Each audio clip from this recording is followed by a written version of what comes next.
I want to quote what former U.S. Secretary of Education Arne Duncan in 2009 stated, and I quote, "To keep America competitive and to make the American dream of equal educational opportunity a reality, we need to recruit, reward, train, learn from, and honor a new generation of talented teachers. But the bar must be raised for successful teacher preparation programs because we ask much more of teachers today than even a decade ago. Today, teachers are asked to achieve significant academic growth for all students at the same time that they instruct students with ever more diverse needs. Teaching has never been more difficult, it has never been more important, and the desperate need for more student success has never been so urgent. Are we adequately preparing future teachers to win this critical battle?" End quote. Welcome to episode 113 of the Teacher Rockstar podcast, a place where tips and strategies critical to the new teacher are discussed. Today we will be talking about innovative education for the 21st century with our guest, Brantley Turner. But before we do, here's a quick word from our sponsor. Would you like to supercharge your classroom management skills? Well, if you're a teacher with less than 5 years of classroom experience, a student teacher, or a teacher returning back to the classroom after an extended absence, the Teacher Rockstar Academy course is for you. Gain the confidence, the skills you'll need to make all the difference in the world for our boys and girls. Enroll now at tra.teacherclassroomresources.com. I believe you can transform yourself into becoming a truly great teacher. It just takes the right tools and the right approach. Before we dive into today's topic, I'd like to share with you some interesting things about our special guest, Brantley Turner. Drawing on 25 years of China-based work and 10 years as the founding principal of the only Sino-U.S. independent cooperatively run high school approved by the Ministry of Education in China, Brantley is consistently ahead of conversations that others are having about globalized education for the 21st century. Driven by a belief in the power of disruption, Schembari Dwight is a living laboratory that allows those within it to experiment with the assumptions and worldviews that we all hold and the way those can hinder or empower us to advance. She is committed to restless innovation in leadership and management, school improvement, and a cutting-edge arts program that drives student outcomes unmatched in China. This unique school setting is used as an example for policy making in Beijing that shapes education in China and around the world. Brantley is recognized for her pioneering work with East-West school leadership and impeccable Chinese communication skills. Welcome to the show, Brantley. Thank you so much for having me, Steve. I'm so excited to have you share your expertise with us today. So, Brantley, tell our listeners about your pioneering work with East-West school leadership and globalized education. I'd love for you to share your journey with us. Absolutely. Well, Steve, you and I, as we were preparing, have talked a lot about innovation, this big word, this big complex topic. And it's such a gift to be able to talk a little bit about how Schembari Dwight, you just described it as a living laboratory, has been a space for us to explore that innovation. And, that's really what it's all about to me. Because at the end of the day, innovating is solving human problems, right? And at Schembari Dwight, we look to solve the problem of providing a different educational opportunity for our students in grades 10 through 12, primarily Chinese nationals, but open to all international students as well. And those are Chinese national students doing an international curriculum plus a couple Chinese national subjects, and then leaving China for higher education. So I'm so happy to have the chance to share. And I just want to break it down.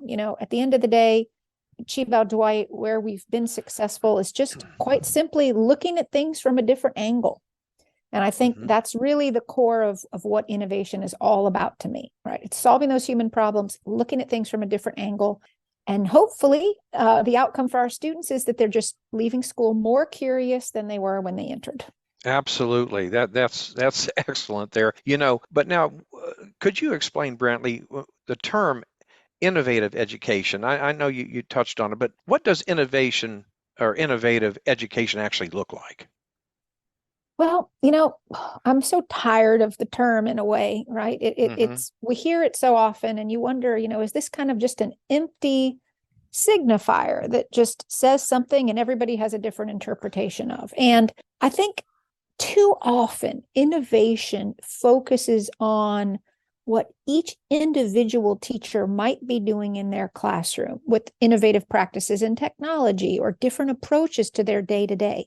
And I applaud teachers who are doing that and who are trying to innovate at their own level. But we've got to have a macro framework that teachers can feel like they can hang their hat on to recognize that they're doing something innovative. And what that I think we as administrators owe teachers is, first of all, you got to have and require the space to fail occasionally or often. Because if teachers are not in a safe space to take risks, you cannot expecting them to be pushing and driving innovation in their classrooms. At the same time, we've got to look at policies and laws that govern education in each system. So while Qibao is in China, it is a highly regulated environment for education.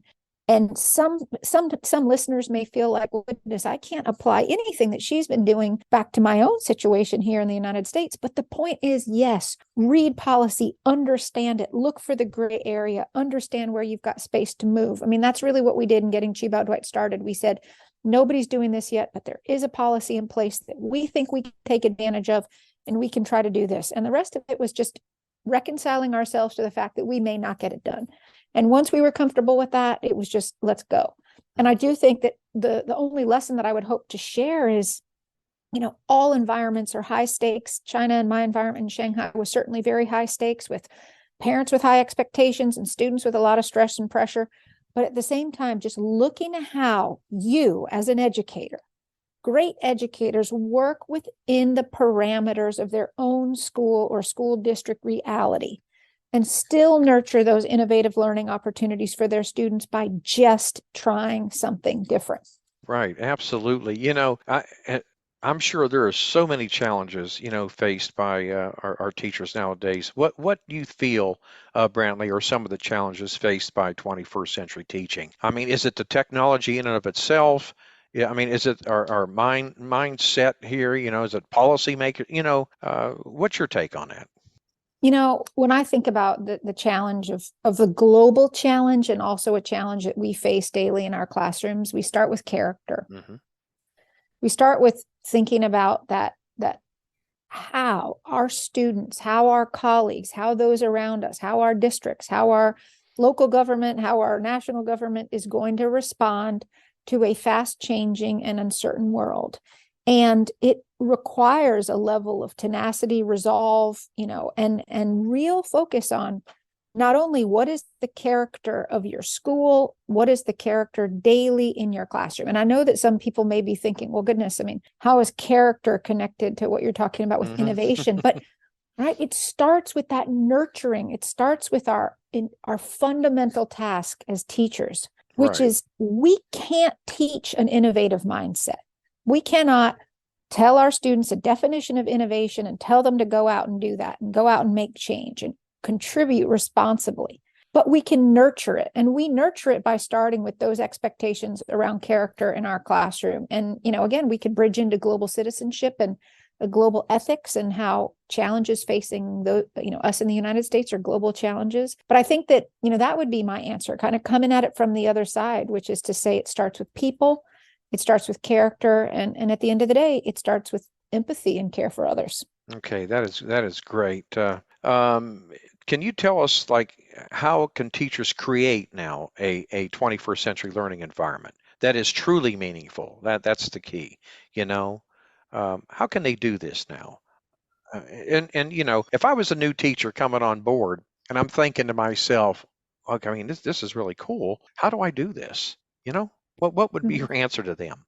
Well, and I would respond with the question, and I wonder if people listening might wonder this: do we know an innovative educator when we see one?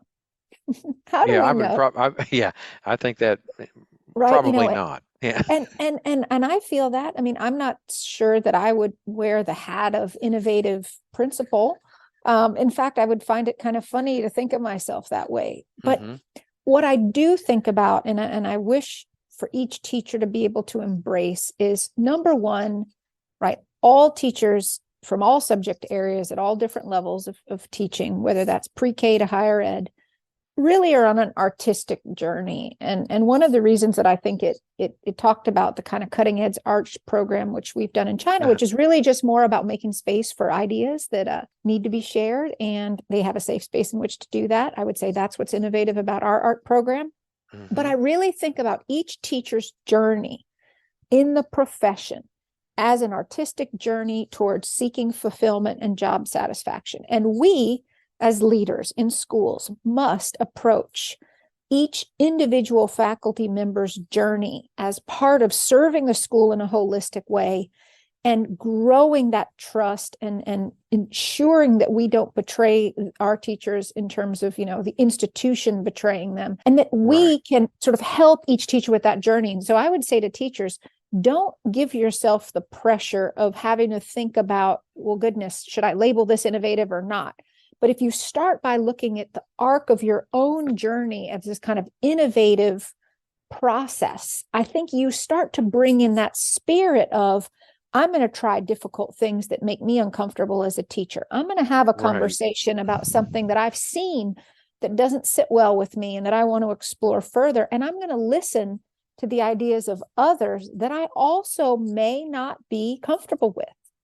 And so again, I think it's that not negating the other person's point of view, not negating what somebody else's reality might be, but really building rapport and creating that safe space. If you don't have that safe space for dialogue, for competing ideas, for sitting with discomfort, and for paradox, I don't believe you can innovate.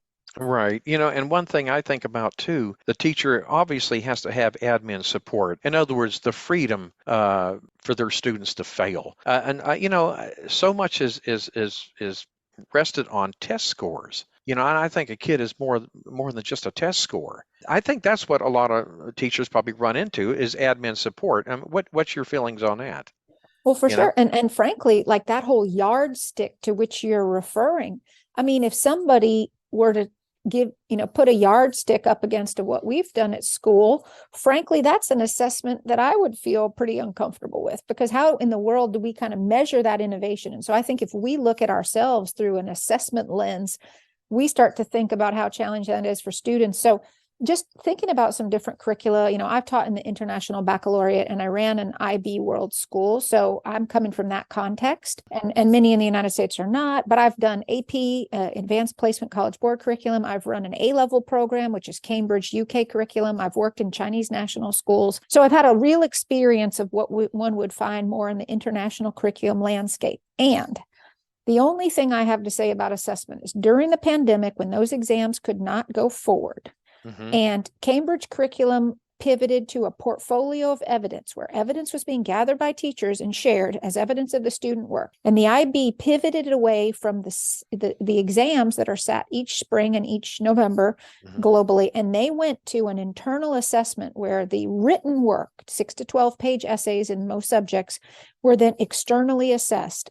I think that to me is a sliver of where we're going with thinking about the assessment of skills, the assessment of an articulation of understanding of content, not just a rote kind of response of content. And look, I mean, it takes resources, it takes money, and I worry most about the inequity in different school systems that will not allow for that. Absolutely. But I do think we need a change. We need that transition to happen. Absolutely. And which kind of leads me to this next point I wanted to ask you about is, how can we prepare students for jobs, Brantley, that we don't even know that don't even exist right now, Um, just what would be some things that we would have to put in place to do that? Well, there's no question that's very intimidating and scary. And I think that as we talk about technology and the kind of, coming singularity, right? When machines and humankind are indistinguishable in many ways, we can see our students maybe writing essays with GPT, new AI. I mean, it is terrifying to think about a situation in which we are needing to compete with machines in so many different ways. But we must celebrate and enhance and further develop those things which make us fundamentally unique. And to me, again, educating students for the future is going to be leveraging empathy, leveraging creativity, leveraging communication. You could think that with AI, artificial intelligence, the need for learning different languages will not be important. But to me, learning another language is to walk in the shoes of that person, to embrace and understand their culture. And I think we are going to need to further emphasize those characteristics which make us uniquely human in order to face what may come our way. We're also going to have to get wise about the implications of AI and the implications of a machine world. And I think that we do our students a disservice by not creating opportunities for them to learn more and access that information. Technology, educational technology, and just general technology will be a fundamental skill set. Coding, cybersecurity, and all of those jobs that are going to be important. And are we helping our students, particularly in situations in which all of their education is coming through their school district and they don't have the opportunity for after school programs and in coding or tech? Are we helping those young people survive what's coming? I don't know. I don't know where we Yeah, are. and I wonder too if our school districts will ever get away from, multiple choice end of year exams, and things like that. You know, I I don't know. What's your sense of things? Do you think we'll ever get away from that? I mean, do you think it'll go to, a portfolio kind of assessment for each child as they go through the grades? I think one of the challenges is that this validation that comes from that outcome, Mhm. that how do we in our systems support the journey versus just supporting the outcome? And that was kind of what I was trying to get at with teachers. If teachers start to think about their careers as a journey and not just driven and forced into situations where everything is a credential chase, Yeah. it's the system is in dire need of a reboot, but I do not see that reboot coming. And like you said, through the testing, and the problem is you need ways to assess progress. You do. Yeah, you So do. it's hard to say, just get rid of all tests and that's going to solve the problems that we're having. But certainly